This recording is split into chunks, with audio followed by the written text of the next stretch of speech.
This is a poem about the complacency of people and their attitudes towards the temperature rise of 2 degrees.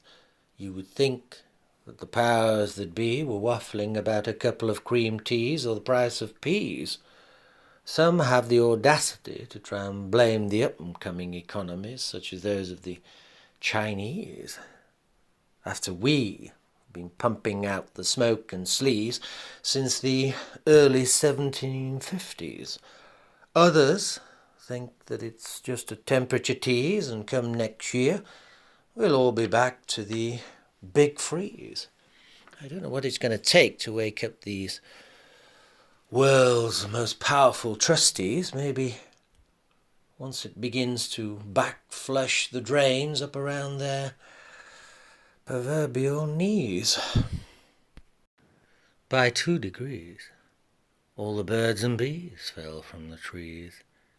We swept them up into neat little piles, as though they be dead autumn leaves. Our leaders didn't seem too perturbed. They were more interested in the falling stock markets and the plunging prices of commodities. By another 2 degrees, all the low countries had sank beneath the seas, and our world had 2 billion more refugees. My friend inquired of me as to whether she should wallpaper the hall or have it plastered into the latest Florentine frieze. By another 2 degrees, all marine life was dead and floating upon the surface of the 7 seas. The stench of the rotting flesh became so strong that unfortunately they had to cancel the Monaco Grand Prix. My neighbour announced that El Nino was having a terrible effect on the children's gymkhanas and jamborees.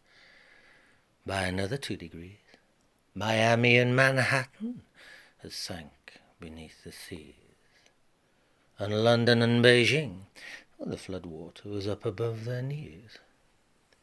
My elderly father ordered 2 more cream teas.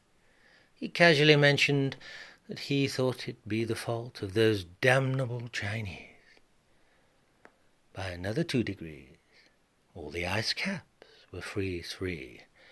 The Eskimos had shot the polar bears and were now selling off the land to the London refugees. My friend stated matter of fact that the problem with this global warming was that it always seemed to put up the cost of our cream teas.